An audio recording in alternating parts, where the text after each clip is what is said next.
despite what their moms told them. They just aren't talented enough for radio. Unfortunately, anyone can have a show these days. Sean. Well, I'm pretty hard to figure out sometimes. In fact, I can't even figure myself out sometimes, so don't you try to. Joe. You're an idiot. And really a disloyal person. This is the Cuse Militia. Now, those two unapologetically biased orange-blooded homers, Sean and Joe. It's the most bullshit thing I've seen in 30 years. Welcome, orange men and ladies. Happy Sunday. This is the Cuse Militia with Sean and Joe. At Cuse Militia on the socials. Go there. Join the militia. Live on Twitter, X Spaces sometimes. Probably not today. Once again, a little pressed for time. Our apologies. We were going to do this tomorrow, and then some things came up, so we're doing it today. Which, I don't know. Maybe some news would come out tomorrow. Who knows? Right, Joe? In regards to our buddy at Dook, Kyle Filipowski. It pulls a blatant trip move yesterday on at UNC, and well, I guess it was at home, but playing UNC, and it was pretty obvious. So it makes you wonder a little bit about, you know, how consistent can the NCAA stay? We all remember Buddy getting kicked out of, a one-game suspension, right? And they were going to actually play Duke.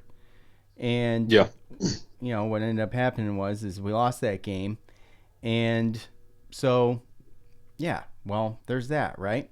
So, you know, there is... Grayson Allen, right? Yeah, there's a little skirmish. They end up on the floor, and, UNC players trying to get up, and Filipowski blatantly trips him. So we'll see if there's any kind of consistency here. I got that from Mike Waters on Twitter, who retweeted Jordan Dahani. So yeah, I think that there should be, right?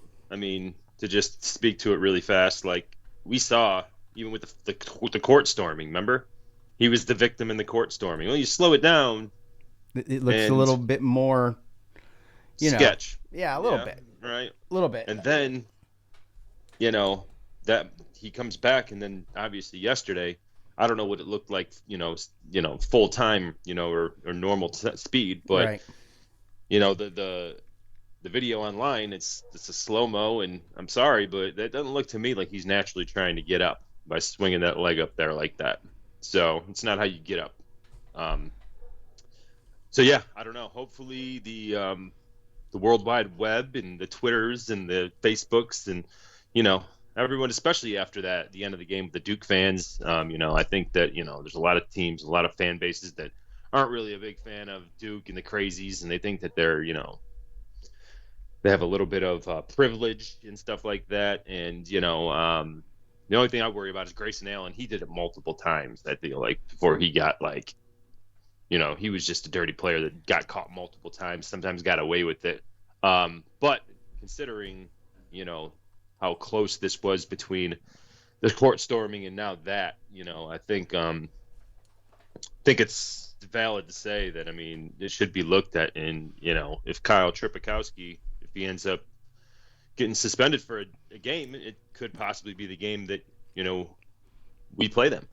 Yeah, so if Syracuse wins, the ACC tournament schedule came out, and they're going to play the winner of NC State and Louisville. And, so it works. It kind of works like this, which, Joe's got a different perspective, but I always look at the odds, and the odds of, between those two teams this year, we're 4-0, beating both teams home and away, obviously. And, it's just difficult no matter which one of these you get, that it is going to be tough to beat a team 3 times in 1 year. So with that said, we still have to get by the 10 and 15 seed. And, before we even look at Duke, I think that the, like Joe and I talked earlier, but, no matter where you're seated in this thing, I guess I'd still rather be in Clemson's seat, maybe, I think.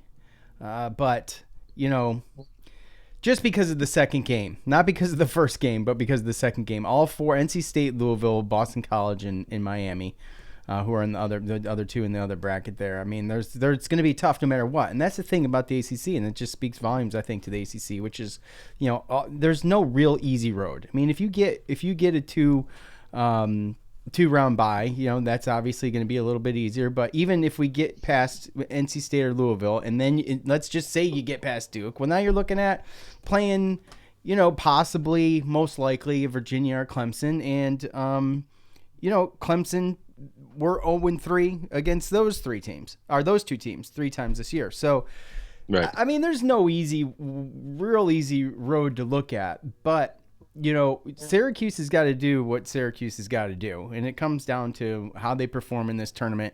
And, like I said, I think they got to go to the championship game even to be talked about as a serious NCAA tournament team. And that's just... You think if they just beat Duke, now we're talking about getting in the NCAA tournament? You beat Duke and you beat UNC, you think that gets you in? I mean, I think that shoots you way up there in the talk. I think so too. And I mean, they did gain 5 spots in the net yesterday from doing nothing. So you mean doing nothing? They did nothing. It's better than going on the road and beating a conference opponent. A terrible Louisville team. Yes. Sitting home watching basketball could possibly be better for you than to actually go on the road and beat another ACC conference team.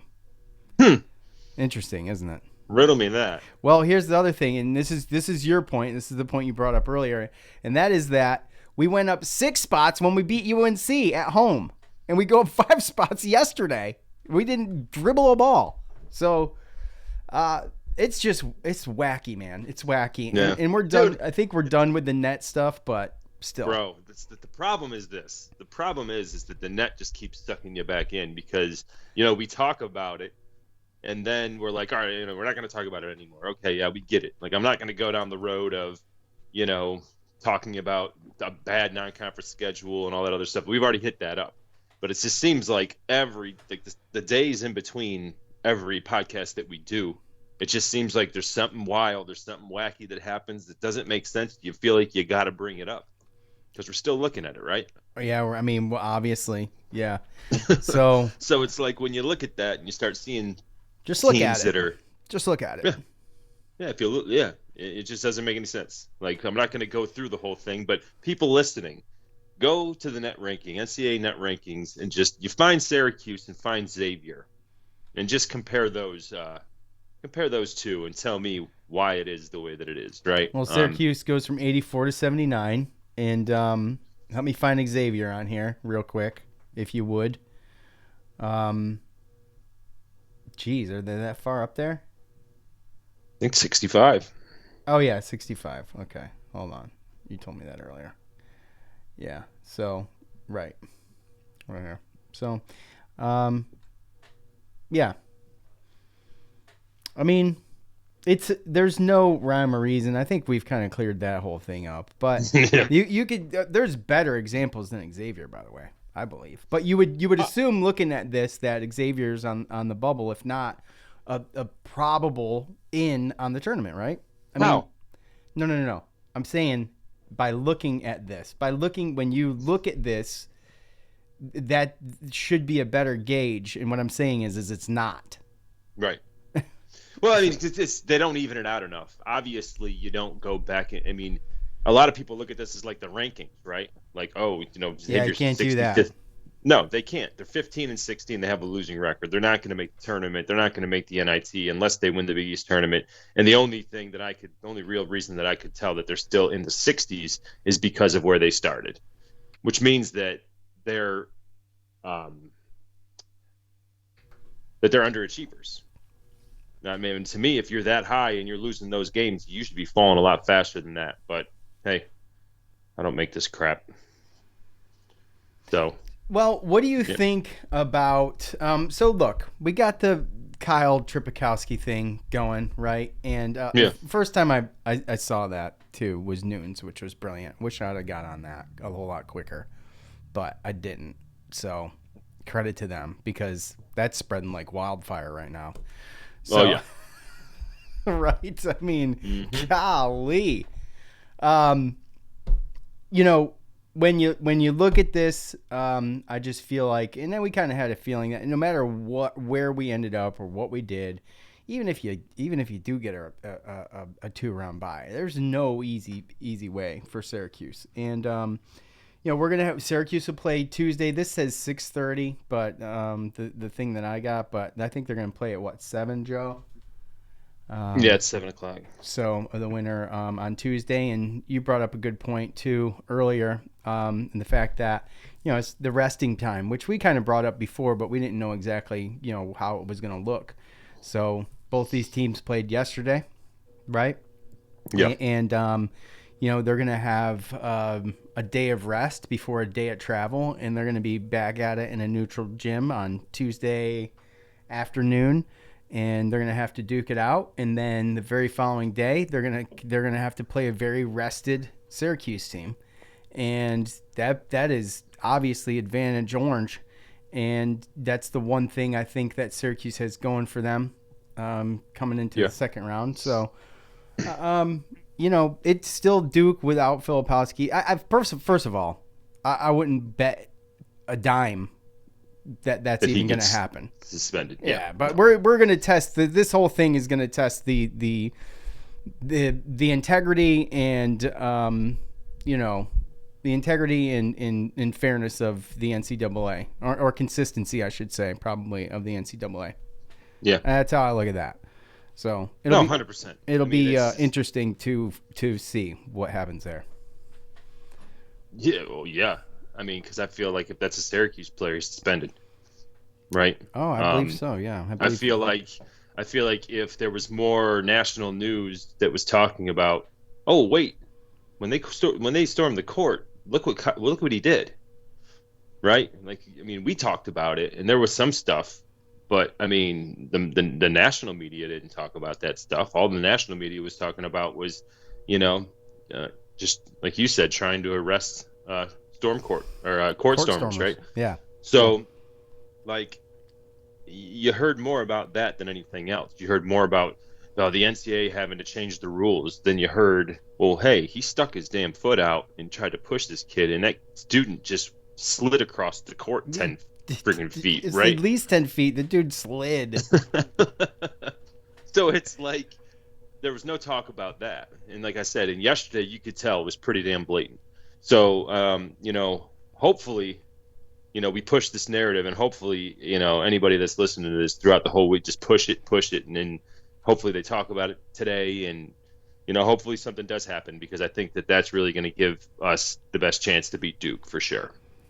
But how do you feel about Duke? I mean, how do you feel about Duke in general? Say they're 100%. I mean, on a neutral court, I mean, I just that one. I mean, 9 times in a row. So you look at it, we'd have to beat a team 3 times in a row. Well, yeah, technically, we'd have to beat a team 3 times in 1 year, and then we'd have to break a 9-game win streak, in what Duke has done to Syracuse the past 9 games, and then you'd have to beat someone for the first time this year after playing them at least once. Yeah, that's a stacked deck, I feel like. I mean, I know it's where we ended up, and it is what it is, but it's stacked. Yeah, statistically, on paper, I think it's terrible. Saying, but I look at it like the matchup ahead of us. Again, we had from last Tuesday through pretty much today, right, or yesterday, of rest, but also practice, implement different things. Try to put in some nuances that nobody's seen yet, so that you can have some tricks up your sleeve come the ACC tournament in DC. But now that we know who we're going to be playing, obviously, that we still got a little bit of time, and then we're going to travel, obviously, and they got to play. Not only did they play yesterday, but now they're going to have to play the day before, right? So obviously you hope that it's a close game. It's a good game. Maybe, hey, an overtime or two, right? That might help. You know, you never know. Sometimes people get injured. Yeah. So having that day, or having that game the day of, you know, and on top of that, Syracuse is going to be in attendance watching, right? So they're going to be able to scout, figure everything out, and then they'll be able to scout, obviously put a game plan together. The coaches are going to be putting a game plan together regardless, probably for both teams up to that point. But then you get to watch, then you get to see who wins, and you go from there. And, you know, I know you say that, you know, we beat both these teams twice, and it's hard to beat a team three times in a season. But, you know, in this scenario, I think that we have all of the advantages in the world as far as being able to get the leg up with that first game. And then obviously, as far as Duke's concerned, I think that, you know, Filipowski's really the problem with us. He's not a great matchup for us whatsoever. And Mark Mitchell killed us. Well, so again, they're big. So did McCain. Destroyed him. Well, McCain he can hit shots. He's probably those two that were just, you know, Filipowski's a problem. The outside shooters are the problem. That's how I see it. That's why I don't know if what's worse, Joe, having a Filipowski on the inside or having, you know, a McCain that can can hit shots just like. I mean, honestly, for a freshman, I don't know, man. I've not seen a freshman that deadly with their shot in quite some time. Yeah. You know what I'm saying? Yeah. I mean, and he's hitting at what? He's hitting 40.6%, but that's his game though, too. You know, he's taking a lot. 71 for 175 for the year. So yeah, and again too, you have to understand. I mean, we haven't played this. I think they have one of their guards has been injured, not doing so great. I don't know if it's Foster or if it's Proctor, one of those two. But you know, they kind of just go with the same lineup. And again, like I said, Mitchell had 21 points the first time that we played him. But also we have to understand that, you know, when we played Duke, I mean, you're talking, it was all the way back into January. You know, we've talked since then about how we're a better team. You know, in that game, you know, McLeod started that game and played 7 minutes. Malik Brown was still coming off the bench at that point. Benny came off the bench for 18 minutes, right? So that was before I think J.J. Starling really, you know, started to come into his own. So, and Chris Bell only had 11 minutes. He played 11 minutes that game. It was at Duke, and we lost by 20. You know, and we went on the road to North Carolina and got killed by almost 40, and then turned around and beat them. So, again, you know, Duke, you know, they're scary. They're Duke, but I feel like North Carolina's kind of handled them a couple times this year. And I don't know if they're as scary as the Duke team is they've been in the past. But obviously, you know, if Filipowski was suspended, that would change the game for sure. And Duke only took 17 3-point. I say only 17, but, you know, we didn't shoot well at all from behind the arc, 25%, and they shot 47%. So, and again, that's really what killed us in that game was McCain coming out in the second half and just lighting it up. I mean, well, that's the problem too. The problem is when you got the Mitchells and the Filipowskis that you need to kind of start, you know, kind of double teaming and kind of. And that's basically what happened. They beat us down low early, especially with Mitchell in the first half like that. And then the second half, when we tried to, you know, squeeze down and double team and help down low, they kicked out. They kicked out for threes, and Jeremy Roach and McCain hit some. Proctor hit 2. So that was pretty much the game. But like I said, I mean, yeah, it's March 10th, and we played January 2nd. So, I mean, that was over 2 months ago. We're a completely different team. And, you know, I wouldn't say that Duke is necessarily in the best spot. It seems to me like Filipowski's got some mental stuff going on as far as, you know, not to say that he's a head case, but I'm just saying that he's made some. I don't know. He's, you know, I saw something that the ghost. He seems like a poor sport. He's a poor sport, and he's a baby. He's a whiner. So sometimes that can get in the way of the way that you play, and then, you know, like I said, they had an injury. One of their guards, didn't play yesterday against North Carolina. So yeah, I mean, yeah, who was it? It was Foster. So Foster's one that's been hurt. So, yeah, I mean, they had 4 guys play over pretty much 35 minutes plus. So they're not going that deep, and so yeah, I mean, not as scared. I'm not as scared of them as some of the other teams. It's just, again, it's stopping Filipowski and Mitchell, and then obviously the outside shooting. But again, like I said, we're a different team. So I mean, but I'm cheering for that Filipowski suspension. Even my brother, who's a Duke fan from Syracuse, knows Filipowski's a baby. I mean, he's a hardcore Duke fan. He's the hardest core Duke fan you'll meet. You know what I'm saying? So, yeah. I mean, no one wants a baby on their team. Nobody does. No one wants a little whiner on their team. Although he did like Grayson Allen. Grayson Allen's a poor sport, too. And a tripper. Right? I mean, so I don't know what the difference is with my brother, but maybe Filipowski not as clutch as a Grayson Allen was back a few years ago. Well, there's a couple things, right? I mean, Grayson Allen, if I believe he's a 4-year player, I believe that he came in as a highly recruited player as a freshman. He played really good, and I think as a freshman he won a national championship with Duke. So I think that automatically, from the beginning, Grayson Allen kind of like won the hearts of Duke fans. And then as he got a little bit older and he was there for 4 years, and then all the other fan bases and teams started getting annoyed with him and stuff like that, and then certain things started to happen, and yeah. So, but I mean, he's carved out a pretty good career in the NBA right now. I didn't say he was a bad player. I said he's a baby and he's a poor sport. Oh yeah. Well, but you can't do that in the NBA. You get punched in the face. That's true.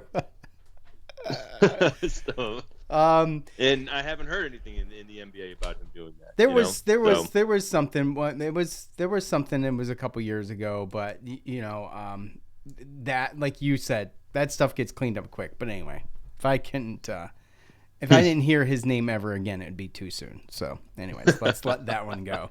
It's just a quick comparison because I saw it on Twitter this morning.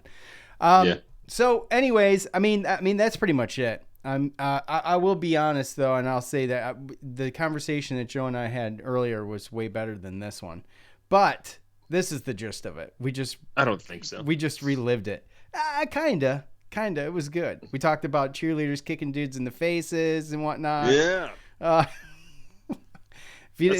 the greatest thing about when college sports. When the college sports. Was it a college game? Stuff. I don't know.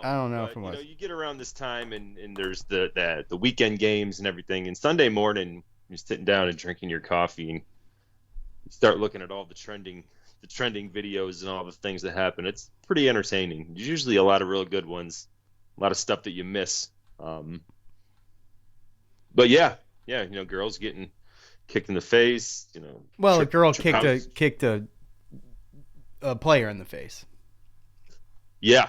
It looked like a Mortal Kombat, like finish him move. You know what I mean? It backflipped really as the legs came down, and that dude was hurt. It's from by the way, that was from Barstool Sports.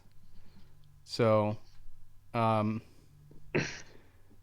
it is. I'm showing it on YouTube if we can. Oh, can I not do that? Anyways, yeah, he was hurt. He was not good after that. Actually, never saw it coming. And she gets up and looks back. She knows she did something. She looks back and she says, well, da-da-da-da-da. She went on with her day. He's writhing in pain on the ground. Anyway, we'll try to get back here on, wait, what day? Thursday. We do. Yeah, we play Wednesday, that's right. We play Wednesday, and if we won, we play Thursday. So it's one of those things where we'll do what we can when we can, and nothing's out of the realm of possibilities. But that's tough. But we'll see. Because by the time the thing if you don't do live stuff, if you're not doing live radio and people are listening to podcasts and you're doing a tournament, it's just by the time most people get to it, it's stale. It's so stale. Everything goes so stale so quickly. When it comes to basketball in general, let alone the tournaments, that it's just one of those things. What were you gonna say? I was just going to say this, an article about this come out on ESPN. Duke's Kyle Filipowski denies tripping Harrison Ingram on purpose. Let's see. His response wouldn't you deny it too? Yeah, you kind of got to, right? You kind of got to. Yeah. But Buddy denied it too, didn't he? Actually, his response was, huh? I think Buddy actually owned his mistake. Just for the record. He did. Yeah. He did. Yeah. He said he made a mistake. Yep. I'm not really, because he knows he's not an idiot. He knows that as soon as they slow it down and they show it, right? Yeah, right. But that was the thing, right? Right. It's like in game, didn't they do that? I was watching that game. I didn't see that until this morning. No. I'm talking about when. In game with Buddy. Yeah, they did. Like they stopped the game, they went to the scoreboard, they reviewed it. Yeah. So anyway. But the punishment didn't come down until after. Right. Kyle Tripowski, but he got called a foul. You know what I mean? It was like a flagrant or this or that. Right. So, and then they went back and they looked at it. Now that's one reason that I don't know if this is even going to come back because they didn't call anything. And so Kyle Tripowski, he said, I'm not really too sure how the whole situation happened, to be honest. I was really just getting up. My foot slipped. I don't know how I caught him. That's really all I've got. How does your foot slip up in the air while you're on your side? Like his foot wasn't on anything to slip. Yeah.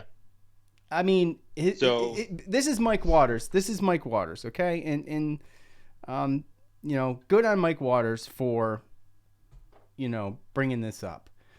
Hold on. I'm trying to get this into view here. Based on precedent that was established at the 2022 ACC tournament, a flagrant act that wasn't called during the game, Kyle Filipowski should be suspended for Duke's next game. By the way, he doesn't just go up in the air. He brings his leg back. It is so undeniably clear that he tripped Ingram that it's just there's no contest there. Like, if you use there's no foot slip. Now he's lying because his foot wasn't on anything to slip. Oh yeah, he was just He had a better shot saying that he had a muscle spasm than his foot slipped. Tried to get up and my leg cramped and I had to something. So anything other than that. North Carolina coach Hubert Davis immediately started frantically motioning for officials to look at the replay, but there was no whistle, stoppage, or review as the rivalry battle continued. When Ingram told reporters that he felt Filipowski had tripped him, but was not really sure if it was on purpose, that he hadn't seen the replay yet, he said that he thought that he did, and that he's not sure if it was a basketball play or not. Okay, well here, let me help Ingram out. It was not a basketball play because the ball was up court, and he tried to jump over the legs of Filipowski. And that's when the leg came up and back. So, look, if you want to be consistent, NCAA, that's a flagrant foul, and it wasn't called during the game, and he should be suspended for one game. And you know what? Maybe he'll get suspended for one game. Syracuse will go to play Duke, and maybe we still lose, and we can all move on, right? But you got to you got to have some kind of consistency to this if that's where we're going to be, because I know we are all. I know I can speak for myself. Like that being Buddy's last game, and that's how that ended. Was a terrible thing for him, but fans too. That sucked. We didn't want to see Buddy go out like that. That sucks. You know what I'm saying? And so there was a lot more to it than that. And by the way, tripping is extremely dangerous. By the way, it's way more dangerous than an elbow to the gut or whatever the hell. Especially when right? you're not expecting it. Right. Yeah, he ended up falling. He couldn't gather his feet, and he ended up hitting the wood. So. Well, and then Filipowski goes on. He said he didn't see Ingram behind him as he got up, though replay showed Ingram putting his hands on Filipowski's back as he got to his feet and trying to jump over Filipowski's legs. Filipowski said, "I didn't even know he was back with me. I thought I was the only one left, but that's pretty much all I can remember." Yeah, and there's Duke fans saying, "Well, he pushed him down." No, he was not pushing him down. He was trying to get around him. And Yeah. and that's the end of that. I mean, he really was. He was just trying to get around him. I'm not a special apologist for UNC. No. You know what I'm saying? Like please. No. I mean, just, you have to have a sense of honesty when you see stuff like this. By the way, that game was not officiated very tightly either. There was fouls all over the place. It was getting very aggressive. And that's on the refs for letting things escalate too at points in this game. And people getting away with a lot. So maybe that's why Filipowski thinks Tripopowski thinks he can go ahead and pull this move here. He's still wearing the thing on the leg and everything come on.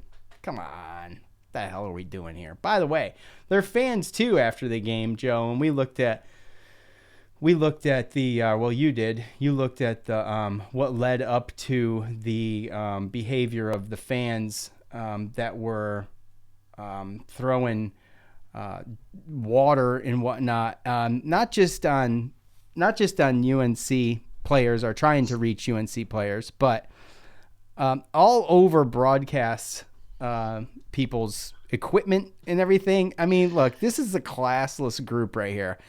People's computers are getting wet. There was a Dook, must be someone that works for Dook or something like that on the floor, threw something back in the stands. I mean, look, it got ugly, and rivalries are rivalries, and I understand it gets heated, but you got other innocent people in the crossfire. You're soaking the computers with water. I'd be so pissed. It's so bad. It's a terrible moment. And if it was Syracuse, I'd feel so embarrassed for my fans, my fellow fans. I'd feel embarrassed. So look, they were egged on, right? UNC was walking by waving, but look, this is a product. Some of that, it's a product of the game. So flip them off. I mean, like for like, right? Whatever. But now we're throwing waters and stuff, and people are in the crossfire. It's just it's a bad look. Let's just put it that way. It was a bad look. So anyway, enough of that. Some of these things, right? If you tweet Filipowski, there's just so many things. It's great. Well, if you search it. If you search it on and all the different people that have this, like this one guy, he put up the video of it. And basically said, everyone relax and please remember that one of the side effects of a horrific knee ankle sore injury that almost paralyzed Kyle Filipowski is that now he randomly will trip people. It's medical science. I wish I had the time to just sit on Twitter and just rip this all day because it's so fun. It's so fun. Hold on. Joe has spent 3 hours searching Filipowski or Tripopowski and reading all the comments. It's endless fun, right? I mean, it's hilarious. Yeah. It is really. And then Barstool Sports, Kyle Filipowski appears to have changed his stance on making contact with players on the court. This one dude said, PFT commentator, there's no place for this in college basketball. Filipowski could have been hurt again. Yeah, it's funny. Yeah, pretty good. All right. Well, look, somebody has changed. Go check it out. I'm kind of glad we did this today, but I am curious about what news may come out about this, and I don't think we'll be back to keep you posted, but we're gonna give you a heads up on what to look for coming to the end of today, Sunday, or maybe a short, but we'll see what happens, or look for it Monday, tomorrow. So, all right, that's all we got for Joe. Sean, we're out. Peace.